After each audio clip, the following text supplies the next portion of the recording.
एकीकडे ठाकरे गटाने सर्वोच्च न्यायालयामध्ये धाव घेतली आहे, तर दुसरीकडे शिंदेंच्या शिवसेनेने मुंबई कोर्टात दाखल केलेल्या याचिकेवर विधानसभा अध्यक्ष राहुल नार्वेकर यांनी प्रतिक्रिया दिली आहे। माझा निकाल कायद्याला धरूनच आहे, कुणाला संतुष्ट करण्यासाठी मी निर्णय दिला नाही असं नार्वेकर यांनी स्पष्ट केलंय।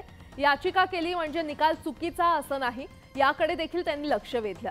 उद्धव ठाकरे मंगळवारी घेत असलेल्या पत्रकार परिषदेवर देखील नार्वेकरांनी भाष्य केलंय। पत्रकार परिषद घ्यावी की नाही हा त्यांचा प्रश्न आहे, मात्र पत्रकार परिषद घेऊन निर्णय बदलणार नाही असं नार्वेकर यांनी स्पष्ट केलंय। मला संतुष्ट करण्यासाठी हा निकाल दिलेला नाहीये, कायद्याला धरून हा निकाल दिलेला आहे। कायद्याच्या अनुषंगाने संविधानात जे तरतुदी आहेत, सर्वोच्च न्यायालयाने दिलेले जे तत्व आहेत, त्या सगळ्यांच्या आधारावरती हा निर्णय दिलेला आहे। याचिका दाखल केली म्हणजे काय मी दिलेला निर्णय अयोग्य ठरला असं नाहीये। मी दिलेला निर्णय अयोग्य ठरवण्यासाठी त्यात नियमबाह्य काय झालं असेल अथवा घटनाबाह्य काय असेल किंवा बेकायदेशीर काय असेल ते दाखवून द्यायला लागेल, तरच तो निर्णय रिव्हर्स होऊ शकेल।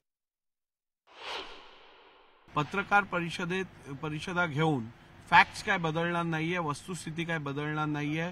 वस्तुस्थिती तीच आहे जी मी माझ्या निर्णयात दिलेली आहे।